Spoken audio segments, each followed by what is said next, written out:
விஷயம் ஆண்டவர் இங்க வந்து என்ன சொன்னார்னா, என் பிதாவின் சித்தத்தை செய்கிறவனே அல்லாமல் ஒருவனும் பரலோக ராஜ்யத்துக்குள் பிரவேசிப்பது இல்லை அப்படின்னு சொல்லியிருக்காரு. ஆனா அது கீழே ஒரு லைன் வந்து அவர் ஆட் பண்ணல.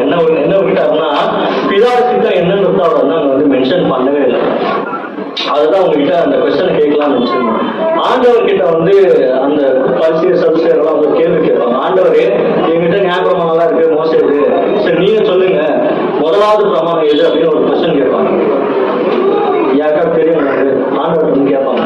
எல்லாத்தையும் ஃபர்ஸ்ட் பிரமாணம் என்ன, ஃபர்ஸ்ட் இம்பார்ட்டன்ட் விஷயம் என்ன அப்படின்னு கேட்பாங்க. தெரியலீங்களா? உன் தேவனாகிய கர்த்தரை முழு இதயத்தோடும் முழு ஆவியோடும் முழு பலத்தோடும் தொழுது கொள்வாயாக அப்படின்னு கேட்பாங்க. அது நான் சொல்லிடுவேன். திரும்ப கேட்பாங்கன்னா, இதுக்கு ஒப்பான நிகழான இன்னொரு கற்பனை என்னன்னு கேட்டப்போ அவரை சிம்பிளா இன்னொரு விஷயம் சொல்றாரு. ஒரு சகோதரனையும் என்ன செய்யணும், அதே மாதிரி நீ வந்து நடத்தணும் அப்படின்னு சொல்லிடுவாரு. சொல்றது மட்டும் இல்லாம இதோட அவர் நிறுத்திருக்கலாம். இன்னொரு விஷயமும் சொல்லுவாரு. இதற்குள்ள என்னெல்லாம் அடங்கியிருக்கா, நியாயப்பிரமாணம், தீர்க்க தரிசனம் எல்லாமே மொத்த பைபிள்ல எடுத்து மடிச்சு அந்த 2 வசனத்தை வச்சுட்டாரு. நீங்க வந்து பைபிள் தெரியல, வசனம் தெரியலன்னு சொல்லிட்டு ஃபீல் பண்ண வேண்டாம். உங்களுக்கு 2 விஷயம் தெரிஞ்சிருந்தா போதும். ஒண்ணு, ஆண்டவரை முழு இதயத்தோடும் ஆவியோடும் பலத்தோடும் தொழுது கொள்ளுவோம். 2வது, அதே ஒரு சகோதரனுக்கும் நீங்க செய்யணும்.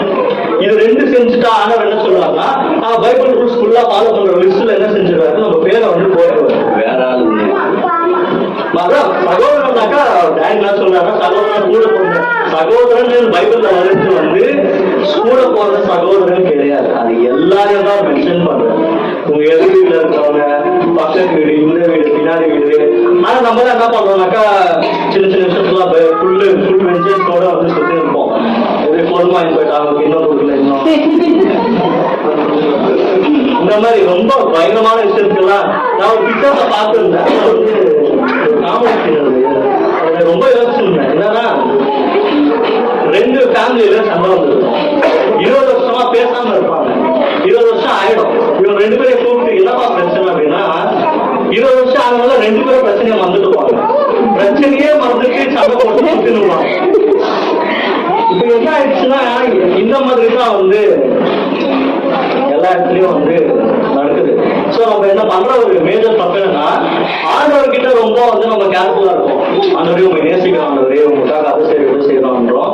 ஆண்டவர் சொல்றாரு, நீ 50% தான் ஃபாலோ பண்ணிட்டு 50% என்ன பண்ற, நீ ஃபெயில் ஆயிட்ட. ஏன் ஃபெயில்னாக்கா, உன் சகோதரன் நீ வெஞ்சன்ஸோட இருக்கிற. இதுதான் இந்த விஷயத்த தான் அவங்களே லாக் பண்றாரு. அவர் வந்து எனக்கு தெரிஞ்சு அவர்கிட்ட ஒரு பெரிய கம்ப்யூட்டர் இருக்க போது, அவர்கிட்ட ஒரு பெரிய எக்ஸல் வச்சுங்கிறாரு, ஃபுல்லு ஃபார்முலா போட்டுருவாரு. நம்ம லைஃப்ல நடந்த